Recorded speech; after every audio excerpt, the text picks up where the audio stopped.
اے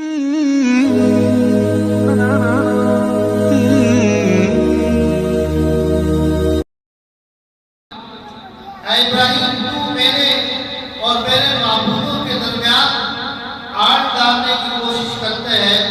لَإِن لَّمْ تَنْتَهِ لَأَرْجُمَنَّكَ وَاهْجُرْنِي مَلِيًّا، اگر تو اس سے باز نہ آیا تو میں تمہیں سنسار کر دوں گا، یعنی کہ جلا دوں گا۔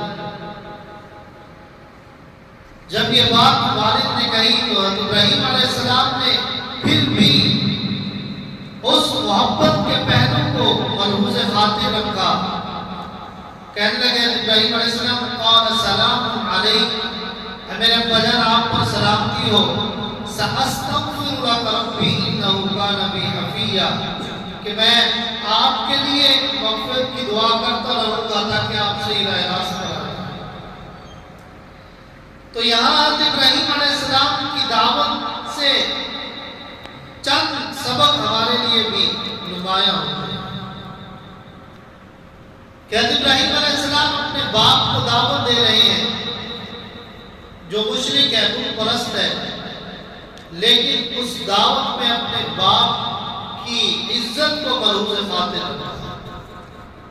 حضرت ابراہیم علیہ السلام کے انداز مخاطب سے محبت کی جھلک نظر آتی ہے۔ حضرت ابراہیم علیہ السلام کے انداز مخاطب سے اپنائیت کی جھلک نظر آتی ہے۔ حضرت ابراہیم علیہ السلام کے انداز مخاطب سے احساس کی جھلک نظر آتی ہے۔ حضرت ابراہیم علیہ السلام کے انداز مخاطب سے خلوص نظر آتا ہے۔ اور یہ سبق ہمیں مل رہا ہے کہ جب بھی تم اپنے والد سے بات کرو تو تمہارے انداز کے اندر محبت ہو، تمہارے انداز مخاطب کے اندر اپنائیت ہو، خلوص ہو اور احساس ہو۔ فرمایا کہ یہ سبق ہمیں جناب ابراہیم علیہ السلام کی سیرت سے ملتا ہے۔ اور پھر اس سے بھی آگے جب والد غصے ہوئے تو پھر بھی ادب کو ملحوظ خاطر رکھا اور کہا کہ سلام علیکم، آپ کو سلام۔ تو یہ ابراہیم علیہ السلام کی سیرت ہے جس سے ہمیں بھی سبق حاصل کرنا چاہیے۔ حضرت ابراہیم علیہ السلام کی دوسری دعوت جس کے اندر انہوں نے اپنے باپ کو بھی دعوت دی، اپنے قوم کو بھی دعوت دی۔ قرآن کریم اس کا نقشہ کہتا ہے کہ جناب ابراہیم علیہ السلام نے جب اپنے باپ اور اپنے قوم کو دعوت دی، کہنے لگے وَإِذْ قَالَ إِبْرَاهِيمُ لِأَبِيهِ وَقَوْمِهِ مَا هَٰذِهِ التَّمَاثِيلُ الَّتِي أَنتُمْ لَهَا عَاكِفُونَ۔ او میرے ابا جان، او میرے قوم کے لوگوں، مَا هَٰذِهِ التَّمَاثِيلُ الَّتِي، یہ کیسی مورتیاں آپ نے رکھی ہوئی ہیں، آپ ان کے گرویدہ ہوئے جا رہے ہو، کیوں ان کی عبادت کر رہے ہو؟ تو ان کے پاس صرف ایک ہی جواب ہوتا تھا، قَالُوا وَجَدْنَا آبَاءَنَا لَهَا عَابِدِينَ، کہ ہم نے اپنے آباء و اجداد کو اسی طرح پایا کہ وہ ان بتوں کی پوجا کرتے تھے اور ہم بھی انہیں کی عبادت کر رہے ہیں۔ کئی مراحل ہوتے ہیں لیکن قوم نے ان کی بات نہ سمجھی۔ پھر ابراہیم علیہ السلام نے اپنی انداز مخاطب کے اندر اور انداز تخاطب کے اندر فرق اپنایا، ایک نئے طرز سے ان کو دعوت دی۔ قرآن کریم اس کا نقشہ بھی کہتا ہے۔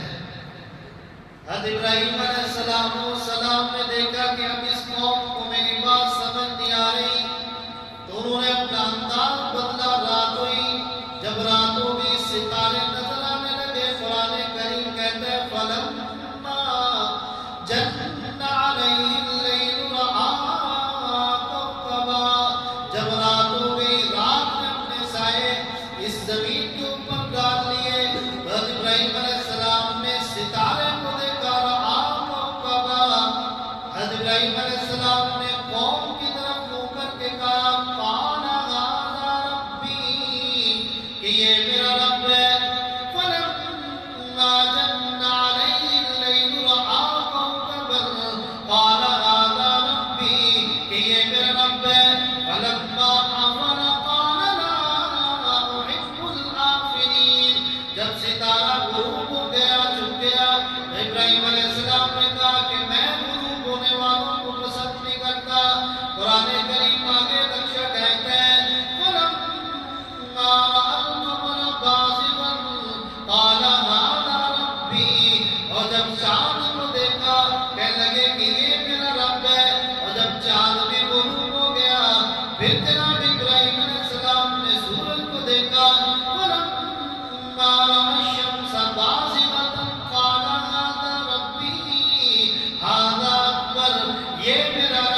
اور جس شرک کے اندر تم مبتلا ہو میں اس سے بری ہوں.